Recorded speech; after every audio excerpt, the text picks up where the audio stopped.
How do you pronounce it? Is it DIDEM? How do you pronounce your name? DIDEM. DIDEM, Yeah, there we go. Everybody thinks it's 2I, but actually D-I-D-E-M. Right. DIDEM. Yeah. Now, I gotta say, I wasn't really surprised at all. Huge amount of votes in for you. Yeah. Really gorgeous food.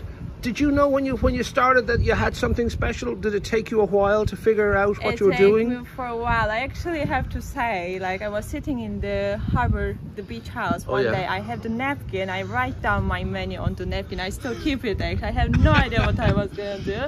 I knew what would go well. I have the idea of, you know, what is the good food. Just it took a while for me to figure out as well. So I had no idea, honestly. Yeah. Now, of course, the name, this is a reference to your father. 15 years you had this name in Istanbul. He didn't quite get Yellov right. Yeah. Was it always in the back of your mind that this would be the... I was always like, I think it was kind of my way to go back to kitchen. I was like, I want to open one day Yellov. Like, you know, it was like, whatever I do, I want to call it Yellov and call him one day, make a surprise. He didn't know, like, he knew I was going to open the food truck, but he didn't know the name until I put this logo and I called him video call. It was like a really emotional moment, actually. Yeah. So would he have a chance yet to has he been over? Would he hope to come over soon? He was here last year. I was still working in the café. He ran a supper club. It's the first time he's seen me in the kitchen, but they couldn't make this summer, unfortunately. But hopefully it's good. But we are always talking on the video call, like every single day. He's like my mentor still. Now there is that feeling that even though you have a good idea and you know what you're doing, you just don't know if something's going to work. I had no idea. I put all my money. I was like, it's better to work. It's better to work. I have no plan B. I had no plan B. Absolutely.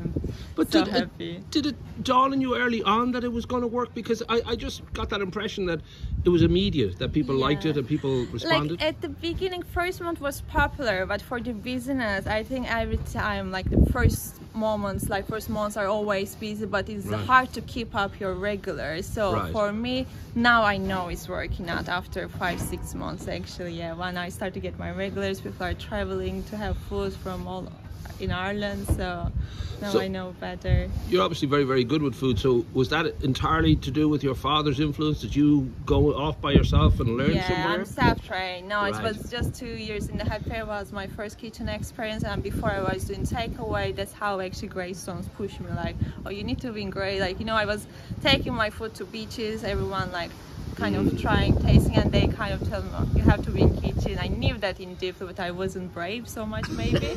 But then, yeah, it was in my soul probably. There does seem to be a kind of a culture now where, especially in good food and food trucks and all that, that it's almost immediately a franchise. Would you dare think in that way? Would you? No? How dare you even getting my second employee? I'm not getting bigger than this. No, I have planned for the future, but not a chain now. I wanna, because I think I wanna be there, like, you know, whatever I do. I don't wanna just chain and just disappear. It's not my idea. So when you make your new plans, you'll let us know, won't you? I will let you know, definitely. Rock First you will know.